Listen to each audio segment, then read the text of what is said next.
Look at the brim of this hat. It completely shrunk down to, like, not even the size of my thumb. That's crazy.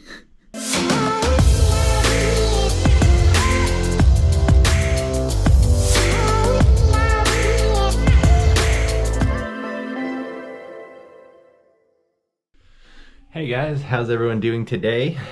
We are just sitting down and getting settled for the morning, and we've got a couple things to do today. I do need to go for a 3-mile recovery run after the track session yesterday. Legs are feeling pretty good. Honestly, not too much soreness. It doesn't feel like I worked too hard yesterday by any means. So a good sign as we head into the weekend soon. I'll have my long run on Saturday, like I mentioned yesterday. So I'm feeling like that's definitely going to be something that's, fairly easy to do. I don't think I'll have any, residual soreness or anything from yesterday's track workout. So that's a good thing.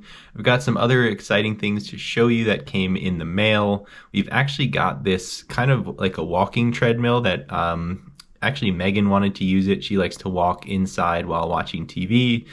She can use it at her standing desk for work here at home. I can walk on it to loosen up before some runs if it's either colder out or even just to get some additional walking in. Honestly, I've always found that walking as someone who's trying to be a good distance runner has been really beneficial to me. Living in New York City, you walk everywhere. So even after long days, long runs, hard efforts, I'd pretty much be walking everywhere. And I always felt like that helped keep me loose and ready for the next day.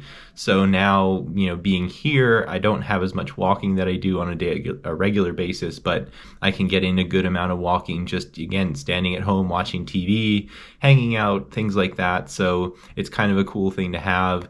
It was a relatively inexpensive treadmill, still not cheap by any means, but much less than a full treadmill system when we're really just looking to go for a walk on it while, doing some activities in the house that we would normally be stationary for. So it's a cool opportunity to have that around.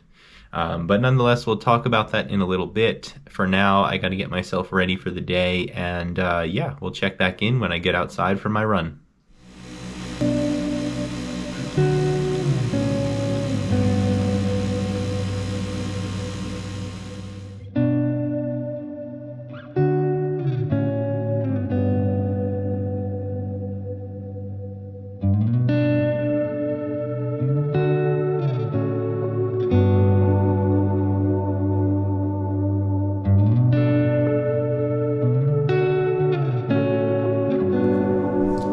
To show you this really quick, check it out.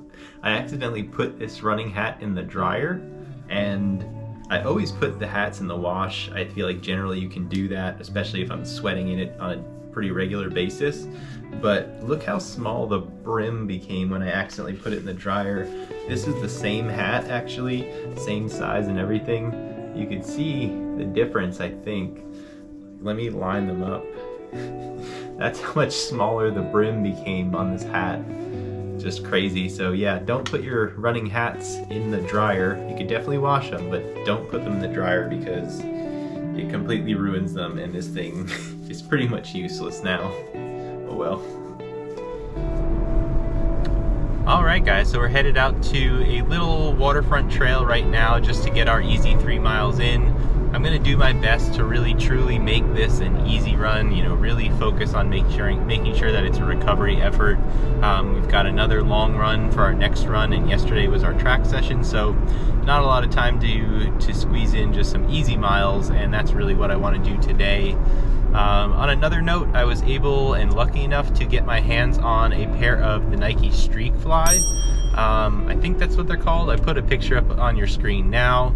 But yeah, they've been hard to come by. They're fairly new. And what also is even nicer is I had some credits from my full-time job, basically that I can use for gift cards and things. So I was able to get a lot of money towards Nike, where I really didn't have to pay for the shoes themselves myself. So that's a big plus, but I'm just excited to share with all of you how they work for me as a heavier runner, and just in general also not somebody who's, tearing off, 1 mile repeats or 1K repeats at 5 minute per mile pace or something like that. So I'm just curious how they work for me. and I'm just curious to, to see if there's something that I would truly use for a 5K or a 10K effort, as myself, and just happy to share those results with you. So that'll be coming in the future. Definitely subscribe if you want to follow along for that. But for now, let's get outside, like I said, and do our 3-mile recovery run.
All right, so we're back inside, all washed up. Just a couple quick things to close out today's video. One thing as a brief update to the video I made about Body Glide and Squirrel's Nut Butter. I did push the Squirrel's Nut Butter to the limit for myself. I had mentioned that I didn't really know if I trusted the longevity of it on my body for an extended period of time or extended mileage, and I have to say I'm happy to have my Body Glide back, because my 11-mile long run, I could tell it was just on the border of encountering a little bit of chafing, so good to have it back. I actually have an extra Squirrel's Nut Butter. Maybe I'll send it to somebody or something in the near future, but just an update on that. Also, I'll probably talk some more about the treadmill that I showed you earlier in the coming days, maybe in a week or so. just how I like it, how it's been working. But with that said, let's just talk about the run in a little more detail.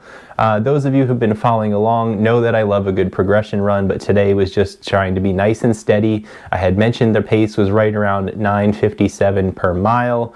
Here it is on your screen in kilometers.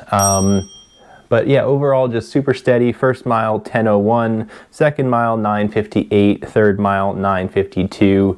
Average heart rate was around 140 beats per minute today. So, again, just kind of accomplishing that goal of some filler miles, recovering after yesterday's track session and not doing anything too crazy, because in just 2 days we're going to be doing a 12-mile long run. And so that's everything for today. Hope you guys enjoyed. Definitely give me a thumbs up if you made it this far, and I hope to see you all in the next video.